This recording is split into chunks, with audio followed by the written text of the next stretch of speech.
Bank of America reported their Q1 results before the bell today, and we'll get into them. We'll take a look at the revenue, the profit, the upcoming revenue estimates. We'll take a look at this from a valuation perspective, because I tell you what, if you look at the stock chart and the valuation, things are lining up pretty good for Bank of America. We'll take a look at some of the business trends. We don't always do this with companies, but I think this gives us a really good sense on what's going on, not only over at Bank of America, but broadly in the banking sector as well. Take a look, a lot of different trends over at Bank of America, and then we'll take a look at the high-level view of their revenue, their profits, their operating income, those types of things. Come over here and look at it from a technical perspective as well. On a FANG stock recap show a couple of weeks ago, when this thing took that major reversal down, like a lot of bank stocks did, financial stocks at that time, boy, you saw a big, gigantic spike in volume right around that time. Anytime this stock has pulled back, I've got essentially a purple trend line dating back to not quite the financial crisis, but just a couple of years later. Anytime you've had major pullbacks in this stock, the volume steps in. That tells me that that's when the smart money steps in. So we'll discuss if now is still a decent time to accumulate shares of Bank of America. Look, over the last year, stock actually hasn't performed relatively well. Year over year, we're down 23%. Year to date, this one still hasn't caught a bid, down 11%. We'll see if there's some evidence here that things could be turning around for this company. Revenue come in at $26.3 billion. We've got a 13% growth rate there. Not quite JP Morgan like, but boy, that is sensational. That did beat expectations by a shade over $1 billion. When you come over here and look at the revenue estimates for upcoming quarters, we were expecting a quarter right about 25.3. Again, we put up a quarter at 26.3. Now, subsequent quarters, the next quarter is supposed to be pretty good, but then similar to like JP Morgan, Wall Street's expecting things to maybe fall off. Maybe these companies are going to have to start paying a little bit better interest rate. I saw Apple release their own little banking product with like a 4% APY. You've got SoFi out there. You've got a number of different products out there that are offering major interest on just a regular savings account, whereas Bank of America and JP Morgan, they ain't offering jack. And when we come over here and look at some of the trends, the average deposits across the board at Bank of America have really been trending down. Now, they still have just a huge excess of deposits compared to, like, they kind of quote you like pre-pandemic back Q4 19. They had 1.4 trillion on deposit. You still have 1.9, but it's down off the peak of a shade over 2 trillion. On the consumer side, pre-pandemic, you had about $720 billion. You still have a shade over a trillion, but it's starting to, trend down a little bit. Global, same type of thing. We're seeing deposits deplete a little bit at Bank of America. Now, some trends that could help this company is, you see credit card over the last year, relatively steady. Vehicle lending, as those prices on those new cards and even used cards continue to trend higher. Well, that is staying high. What I'm surprised at, yes, people have a fair amount of home equity, but people are still drawing on home equity lines of credits. It's really your residential mortgage. Look at this. This is a ski slope that has fallen off a cliff. So a bullish scenario for Bank of America is if we get kind of a mildly soft landing, if we're going to use Fed terms, and then we get a resurgence of residential mortgage coming back, just more activity in the real estate space. It has nothing to really do with the prices of the homes. You just need more transactions, more activity there. That has fallen off a cliff. And so if you get a little bit of a soft landing,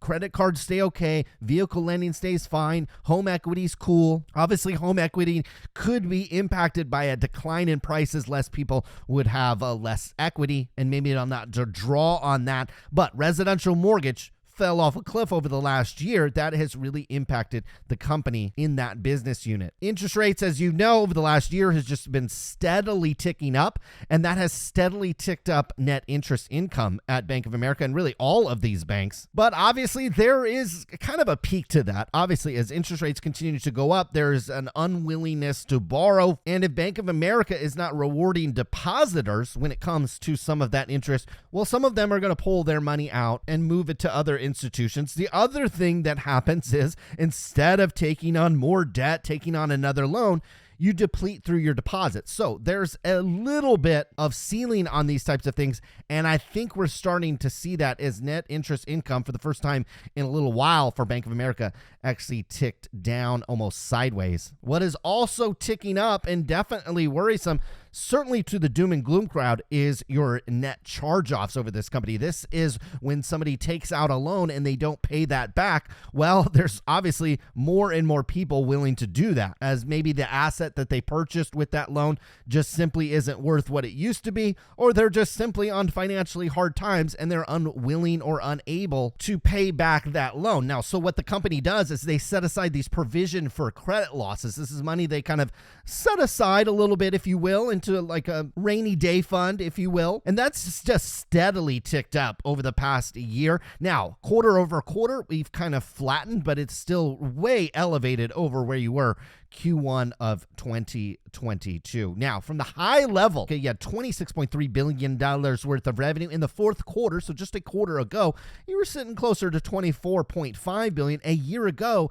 you were at $23.2. So we went from $23.2 a year ago all the way up to $26.3 billion. Now, what the company's done a nice job, and we're really seeing this across all the high-level financial institution, is their non-interest expense. This is all your employee, your operating cost, really hasn't gone up that much, okay? 15.3 a year ago, up just kind of fractionally to 16.23. So a lot of this gained revenue is flowing down to the operating side. They call it income before taxes. I really call that operating income for most companies. Last year, we were at, we'll call that $7.9 billion. We were at $7.9 billion in the fourth quarter. Boom, it ticked all the way up to $9 billion.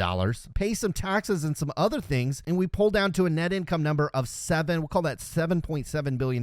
We were closer to $7 billion just a quarter ago, and a year ago, we were $1 billion lower at $6.6 billion. Now, the most important thing when it comes to banks from a valuation perspective is come down here to tangible book value. Now, this is as of the first quarter of 2023, so we're looking a couple of weeks ago. That is quoted at $22.78 per share. This is if you were to just straight liquidate Bank of America's assets. It was $21.83 last quarter, and it was, call it $21 a year ago. Now, what I'm seeing with Bank of America is we're trading at about, we'll call it 1.4 times tangible book value. Seeking Alpha's got these great charts, and I would encourage you, if you are going to evaluate a bank, always compare it to itself, because we could put up JP Morgan here, we could put up Citigroup, we could put up Wells Fargo, and it might give us a little bit of insight, but I think it would kind of cloud up a graph where all we need to do is look at Bank of America's price to tangible book over the last 5 years, and we see any time it has gotten below 1.5 tangible book, and we're sitting right now at about 1.4 times tangible book, that has actually been a relatively decent time to acquire the stock. Now, it matches up also on this stock chart as anytime you've fallen in, we'll call it $25 to $30 range when it comes to Bank of America's share price. Shares have eventually rallied. Back in 2020, we rallied a nice 100% on this one after the valuation cratered below 1.5 times tangible book. Now, I'm not necessarily predicting the same type of thing, but here we are in the same scenario with this one. Let me change this to a monthly view so you get a little bit better idea of kind of the upper channel that these stocks are in. When you see this from a technical perspective over the past essentially decade with Bank of America, when we've come down close to this purple line, it has signaled a buying opportunity. I'm on a monthly chart. It doesn't hover at this purple line for very long. We're talking about just a matter of months. And then every single time it has done that, it has gone on a pretty extended rally, really essentially 100% rally, which if that were to materialize, I'm not saying this is going to happen over the course of the next week, certainly the next month, but certainly over the next 12 months or so, I could see this stock getting back up into the $45, $50 range, which again would be a relatively close to 100% move and would really just keep us in this technical pattern that we've been in for about a decade. So this stock, in my opinion, from a technical perspective and a valuation perspective, is lined up for a buying opportunity today, which we rarely say here on the channel. You have to weigh your own macro thesis and other factors on whether or not you think this is going to turn out just like every other time over the past decade.